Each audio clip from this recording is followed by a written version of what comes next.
Good afternoon students. आज का जो हमारा टॉपिक है हिस्टेरिसिस लूप, जिसका दूसरा नाम है BH कर्व। अब ये जो लूप या BH कर्व है, इसके बारे में हम डिटेल जानेंगे कि ये कर्व या जो लूप है ये कैसे ड्रा होगा, किन किन स्टेप पे क्या क्या चीज़ इसमें आएगी, क्या जब पूरा ड्रा हो जाएगा ये इसकी आउटपुट से हमें क्या कुछ पता चलेगा, और आगे इलेक्ट्रिकल मशीन में इसकी इम्पोर्टेंस क्या रहेगी। तो बहुत ही इम्पोर्टेंट और बहुत ही आसान टॉपिक है हिस्टेरिसिस लूप, और या फिर इसका दूसरा नाम जो है BH कर्व। अब इस कर्व या लूप की शेप और इसके आउटपुट पे जाने से पहले हम सबसे पहले देखेंगे कि हमारे पास एक मैग्नेटिक मटेरियल की कोर है, जिसको हमने एक कंडक्टर लपेटने के बाद इसको एक इलेक्ट्रोमैग्नेट बनाना है। अब ये हम डिस्कस क्या करेंगे इस BH कर्व में कि अगर कोई मैग्नेटिक मटेरियल की कोर है उसको हम इलेक्ट्रोमैग्नेट बनाएं तो उसमें क्या क्या चेंजेस आएंगे, क्या क्या उसकी प्रॉपर्टीज़ रहेगी, वो सारा डिस्कस करेंगे हम इस लूप के अंदर। अब इसकी आउटपुट जो होगी ये हम बाद में डिस्कस करेंगे, पहले स्टेप बाय स्टेप हम इसकी प्रॉपर्टीज़ देखेंगे इस कर्व के द्वारा। तो स्टार्टिंग में जैसे ही सप्लाई से बैटरी से जोड़ा हुआ है, इसके सर्किट में एक रियोस्टेट लगाया हुआ है, तो जैसे ही स्विच ऑन होगा और ये वोल्टेज बैटरी की वोल्टेज मैंने कम पर सेट की हुई है, तो क्या होगा, ये जो मेरी कोर है इलेक्ट्रोमैग्नेट मटेरियल की, जैसे आपको पहले बताया ये इलेक्ट्रोमैग्नेट बन जाएगी, मतलब इस कोर के अंदर चुंबकीय गुण आ जाएंगे। और ये चुंबकीय गुण जैसे जैसे इस रियोस्टेट की वैल्यू के द्वारा मैं ये वोल्टेज की सप्लाई यानी करंट की सप्लाई जैसे जैसे सर्किट की बढ़ाऊंगा मैं, तो इसका जो इलेक्ट्रोमैग्नेटिक प्रॉपर्टीज़ है वो बढ़ती चली जाएंगी। लेकिन एक स्टेज आएगा कि जहाँ पर उससे ज़्यादा मैं इसकी प्रॉपर्टीज़ को, मैग्नेटिक प्रॉपर्टीज़ को और ज़्यादा इंक्रीज़ नहीं करूँगा, ये पूर्ण रूप से मैग्नेट बन जाएगा। और उसके बाद अगर मैं इसमें वोल्टेज या करंट की मात्रा बढ़ाऊँ तब भी ये उससे ज़्यादा मैग्नेटिक प्रॉपर्टीज़ हासिल नहीं कर पाएगा, एक निश्चित पॉइंट आ जाएगा उसको। तो इस चीज़ को अगर मैं ग्राफ से देखूं तो यहाँ पर एक B और H मैं बता देना चाहूँगा आपको, जो BH कर्व मैंने बताया है। जैसे ही मैंने इसको सप्लाई दी है तो इसमें मैग्नेटिक प्रॉपर्टीज़ आ गई हैं। वो जो मैग्नेटिक प्रॉपर्टीज़ आई हैं, चुंबकीय गुण आए हैं, उसको मैं B से रिप्रेजेंट करूँगा, मैग्नेटिक फ्लक्स डेंसिटी। और जो मैंने इसको बैटरी से बाहर से सप्लाई दी है, जो फोर्स लगाया है, उसको मैं H से रिप्रेजेंट करूँगा, मैग्नेटाइजिंग फोर्स, वो बल जो इसको मैग्नेट बनाने में हेल्प करता है। तो मैं स्टार्ट करूँगा इस ग्राफ से कि जैसे ही मैंने इसको सप्लाई दी और ये इलेक्ट्रोमैग्नेट बन गया, और जैसे ही मैं सप्लाई को इंक्रीज़ करता गया तो एक लास्ट सैचुरेशन पॉइंट पर आ गया। स्टार्टिंग में मैं 0 से शुरू करता हूँ। ये जो O पॉइंट है, यहाँ पर B और H दोनों की वैल्यू 0 है, मतलब ना तो मैंने बैटरी कनेक्ट की है और बैटरी कनेक्ट नहीं की है तो मैग्नेटिक गुण भी इसमें 0 है। इस O पॉइंट पे दोनों ही 0 हैं। फिर मैंने क्या किया, स्विच को ऑन कर दिया, और ऑन करने के बाद इस रियोस्टेट के द्वारा जैसे ही मैंने करंट की वैल्यू यानी मैग्नेटाइजिंग फोर्स की वैल्यू बढ़ाई, वैसे वैसे ये जो B की वैल्यू है, मैग्नेटिक प्रॉपर्टीज़ हैं, ये बढ़ती हुई चली जाएंगी O से A तक। इस OA लाइन के द्वारा ये A पॉइंट पर आ जाएंगी। अब ये जो पॉइंट A है, इसके बाद जब मैंने बताया कि अगर एक लिमिट के बाद अगर मैं इसकी बैटरी की ये मैग्नेटाइजिंग फोर्स H और ज़्यादा भी बढ़ाऊँ तो B की वैल्यू इंक्रीज़ नहीं होगी, ये इसकी एक पॉइंट आ जाएगा, स्थिति आ जाएगी, और उस स्थिति को कहेंगे सैचुरेशन। क्या कहेंगे?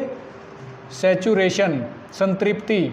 मतलब अब इसके आगे मैग्नेटिक प्रॉपर्टीज़ और ज़्यादा नहीं बढ़ेंगी, बेशक मैं H की वैल्यू को कितना ही आगे तक ले जाऊं तो A पर इसकी सैचुरेशन पॉइंट आ जाएगा। पहला स्टेप हमारा ये था। अब दूसरे स्टेप में हम क्या करेंगे, मैंने इस स्विच को ऑफ कर दिया है। जैसे ही सैचुरेशन पॉइंट तक मैंने इसको मैग्नेटिक प्रॉपर्टी ली, उसके बाद मैंने स्विच के द्वारा इसकी सप्लाई बंद कर दी है। तो मैं क्या ऑब्ज़र्व करूँगा कि H की वैल्यू जैसे बढ़ाई थी वो तो वापस ऐसे ही 0 पर आ जाएगी।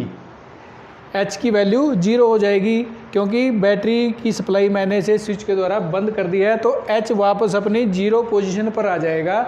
लेकिन अगर मैं ग्राफ देखूं, B की वैल्यू यहाँ से शिफ्ट होकर बी पॉइंट तक आएगी, जीरो पे नहीं आएगी। जैसे ही स्विच ऑफ किया एच की वैल्यू तो वापस ओ पॉइंट पर आ गई, लेकिन बी की वैल्यू वापस ओ पे आने की बजाय यहाँ पर बी पॉइंट पर आकर रुक जाती है। इसका मतलब क्या है कि सप्लाई बंद होने के बाद भी इसके अंदर कुछ मैग्नेटिक प्रॉपर्टी मौजूद रहेंगी। ये बिल्कुल भी डीमैग्नेटाइज नहीं होगा। बेशक मैंने सप्लाई को कट ऑफ कर दिया है, लेकिन इस कोर के अंदर कुछ चुंबकीय गुण बाकी मौजूद रहेंगे। ये वो वैल्यू है ओ बी पॉइंट पर इसमें चुंबकीय गुण मौजूद रहेंगे। अब अगले स्टेप में मैंने क्या करना है कि इस जो चुंबकीय गुण बाकी बचे हैं इसको जीरो पर लेके आना है। तो कैसे लेके आएँ? तो मैं क्या करूँगा, यहाँ पर अपनी बैटरी के जो टर्मिनल्स हैं उनको चेंज कर दूँगा मैं। अब इस कोर को के ऊपर जो कंडक्टर लपेटा मैंने, इसके टर्मिनल को मैं रिवर्स करूँगा। रिवर्स करने के बाद रिवर्स डायरेक्शन में फिर वही स्टेप मैं करूँगा। अब मेरी एच की वैल्यू इस तरफ जाएगी नेगेटिव में, क्योंकि मैंने ये पॉजिटिव की तरफ था जब मेरे कनेक्शन सही थे। अब इसको जीरो करने के लिए, क्योंकि इसमें मैग्नेटिक प्रॉपर्टीज़ बाकी हैं, उन मैग्नेटिक प्रॉपर्टीज़ को जीरो करने के लिए मैं अपनी बैटरी के टर्मिनल को रिवर्स करूँगा और उल्टी डायरेक्शन में फिर से वोल्टेज को बढ़ाऊँगा। तो क्या होगा, अब मेरी एच की वैल्यू नेगेटिव डायरेक्शन में जाएगी। उससे क्या होगा, जैसे ही एच की वैल्यू सी पर आएगी, बी की वैल्यू इस कर्व से होती हुई यहाँ पर सी पर आ जाएगी। तो सी पॉइंट पर अगर हम देखें एच की वैल्यू तो इतनी है, लेकिन बी की वैल्यू जीरो है। जैसे ही रिवर्स डायरेक्शन में मैग्नेटाइजिंग फोर्स मैंने बढ़ाया, बी की वैल्यू जीरो आ जाएगी। मतलब इस कोर में मैग्नेटिक प्रॉपर्टीज़ जीरो हो जाएंगी, ये पूर्ण रूप से डीमैग्नेटाइज हो जाएगा। अब वो वही एक सिंपल कोर थी जैसे मैंने स्टार्टिंग में इस्तेमाल की थी। तो ये स्टेप करने के बाद अभी हमने रुकना नहीं है, फर्दर उससे आगे इस बैटरी की वोल्टेज रिवर्स डायरेक्शन में मैं बढ़ाता हुआ चला जाऊंगा, जैसे यहाँ पर हमने किया था। तो अब क्या होगा, बी की वैल्यू यहाँ से दोबारा बढ़नी शुरू हो जाएगी और वही पॉइंट आएगा एक, जब ये सैचुरेशन आ जाएगी कि इसके बाद ये मैग्नेट नहीं बन पाएगा, संपूर्ण आ जाएगा। तो डी पॉइंट पर भी वही सैचुरेशन आ जाएगी, लेकिन रिवर्स डायरेक्शन में। क्योंकि इलेक्ट्रोमैग्नेट में ये नहीं है कि आप रिवर्स डायरेक्शन में इसको मैग्नेट बनाओ या फॉरवर्ड डायरेक्शन में, ये इलेक्ट्रोमैग्नेट ही बनेगा। तो डी पॉइंट पर जैसे ही आएगा ये सैचुरेशन पॉइंट दोबारा आ जाएगा। यहाँ पर अगर रिवर्स में मैं कनेक्शन उल्टे किए हुए अगर वोल्टेज को और बढ़ाता चला जाऊँगा तो मैग्नेटिक प्रॉपर्टी जो बी है इसकी वैल्यू और ज़्यादा नहीं होगी। तो सैचुरेशन पॉइंट यहाँ पर भी आ जाएगा। जैसे ही सैचुरेशन पॉइंट आएगा, पहले स्टेप को मैं दोबारा रिपीट करूंगा, सप्लाई को बंद कर दूंगा। और जैसे ही सप्लाई बंद करूंगा, इस कोर की प्रॉपर्टी फिर वही रहेंगी कि एच तो वापस जीरो पर आ जाएगा। जैसे ही स्विच ऑफ किया, मैग्नेटाइजिंग जो फोर्स है उसकी वैल्यू जीरो पे आ जाएगी, वोल्टेज शून्य हो जाएगा। लेकिन जो बी है उसकी प्रॉपर्टीज़ है वो वापस डी से ई तक आएगा, इसमें बी की वैल्यू फिर मौजूद रह जाएगी। पूर्ण रूप से डीमैग्नेटाइज नहीं होगा, चुंबकीय गुण उसमें फिर मौजूद रहेंगे और ये ई पॉइंट पर आ जाएगी बी की वैल्यू। ई पॉइंट पर एच की वैल्यू देखो जीरो है और बी की वैल्यू इतनी है। अब इसको दोबारा से वही स्टेप रिपीट करेंगे कि इस बी की वैल्यू को जीरो करनी है मैंने। तो वापस मैं क्या करूँगा, दोबारा फिर अपने इस बैटरी के टर्मिनल को रिवर्स करूँगा और स्विच ऑन करके सप्लाई दूंगा पॉजिटिव डायरेक्शन में। फिर जैसे ही यहाँ तक मैग्नेटाइजिंग फोर्स को इंक्रीज़ करूँगा तो यहाँ पर आ जाएगा मेरी एफ पर पॉइंट पर। एफ पॉइंट पर देखो मैग्नेटाइजिंग फोर्स की वैल्यू ये है, जबकि बी की वैल्यू इस लाइन पर जीरो है। तो एफ पॉइंट पर जब मैंने दोबारा पॉजिटिव डायरेक्शन में मैग्नेटाइजिंग फोर्स बढ़ाया तो बी की वैल्यू जीरो हो जाएगी। और स्टेप को पूरा करने के लिए मैं फर्दर उसी डायरेक्शन में एच को बढ़ाता हुआ चला जाऊंगा और यहाँ पर आकर सैचुरेशन पॉइंट दोबारा आ जाएगा और ये मेरा कर्व कंप्लीट हो जाएगा। तो इस तरीके से एक मैग्नेटिक मटेरियल को इलेक्ट्रोमैग्नेट बनाकर मैं स्टेप बाय स्टेप एक पूरा अपना कर्व ड्रा कर दूंगा। और इस प्रकार से जो लूप तैयार होगा वो हिस्टेरेसिस लूप कहलाएगा, जिसका दूसरा नाम है BH कर्व। BH कर्व का नाम क्या है, क्योंकि ये जो ग्राफ बना है ये मैग्नेटिक फ्लक्स डेंसिटी B और मैग्नेटाइजिंग फोर्स H के बीच में एक रिलेशन बनाया गया है। इन दोनों के बीच में एक कर्व ड्रा किया है हमने जो इन दोनों के आपस के रिलेशन को बनाता है, इसलिए इसका दूसरा नाम BH कर्व भी होता है। तो हिस्टेरिसिस लूप और BH कर्व ये हमने ड्रा किया है। अब इस BH कर्व या हिस्टेरिसिस लूप से आउटपुट पे हमें क्या मिला, हमें 2-3 बातें पता चलेंगी इससे। सबसे पहले है हिस्टेरिसिस का मतलब क्या है। इस लूप से हमें क्या पता चला कि हिस्टेरिसिस का मतलब क्या है। जैसे ही हमने लूप ड्रा किया मैंने बताया कि जैसे ही H को इंक्रीज़ करेंगे B की वैल्यू इंक्रीज़ करेगी, लेकिन जब H की वैल्यू को 0 कर देंगे तो वहाँ पर B की वैल्यू पीछे रह जाती है, वो 0 पर नहीं आती। तो हिस्टेरिसिस क्या है, किसी भी मैग्नेटिक मटेरियल की वो प्रॉपर्टी जिसके कारण B की वैल्यू हमेशा H की वैल्यू से पीछे रह जाती है, लैग करती है। लैगिंग मतलब पीछे रह जाना, उस प्रॉपर्टीज़ को कहा जाता है हिस्टेरिसिस। मैग्नेटिक मटेरियल का वो गुण जिस गुण के कारण मैग्नेटिक फ्लक्स डेंसिटी B की वैल्यू हमेशा मैग्नेटाइजिंग फोर्स H से पीछे रह जाती है, वो हिस्टेरिसिस कहलाती है। वही हमने इसमें कर्व में देखा है। दूसरा मैग्नेटिक फ्लक्स डेंसिटी B, ये मैं पहले भी बता चुका हूँ, दोबारा बता देता हूँ। मैग्नेटिक फ्लक्स डेंसिटी B का मतलब क्या है, जैसे ही कोर को हमने सप्लाई दी है, ये इलेक्ट्रोमैग्नेट बन जाएगी तो इसके अंदर चुंबकीय फ्लक्स पैदा हो जाएगा, वही है आपका B। मैग्नेटाइजिंग फोर्स H, ये भी मैं बता चुका हूँ। इलेक्ट्रोमैग्नेट बनाने के लिए सर्किट के जो बाहर से एक्सटर्नल हमने सप्लाई दी है, जैसे मैंने यहाँ पर बैटरी लगाई है, ये वो मैग्नेटाइजिंग फोर्स है जो किसी भी कोर को इलेक्ट्रोमैग्नेट बनाने के लिए एनर्जी देता है, वो होता है H। उसके बाद ये जो चीज़ें हैं 3, ये बहुत इंपॉर्टेंट है और आगे इलेक्ट्रिकल मशीन तक आपके काम आएंगी। सबसे पहला है रिटेंटिविटी, जिसका दूसरा नाम है रेजिडुअल मैग्नेटिज्म। रिटेंटिविटी या रेजिडुअल मैग्नेटिज्म, ये क्या होता है रेजिडुअल मैग्नेटिज्म। जैसे इसमें मैंने बताया कि सैचुरेशन पॉइंट के बाद जैसे ही मैंने सप्लाई बंद की, मतलब H की वैल्यू 0 पर आ जाती है वापस, लेकिन B की वैल्यू पीछे रह जाती है, वो 0 पर नहीं आ जाती। मतलब क्या था इसका कि इस कोर के अंदर कुछ मैग्नेटिक प्रॉपर्टी, चुंबकीय गुण मौजूद रह जाते हैं। रह जाना वो होता है residual magnetism. Residual magnetism, retentivity इसको बोलते हैं कि किसी भी चुंबकीय पदार्थ में, इलेक्ट्रोमैग्नेट में सप्लाई बंद करने के बाद भी चुंबकीय गुणों का मौजूद रह जाना रिटेंटिविटी या रेजिडुअल मैग्नेटिज्म कहलाता है।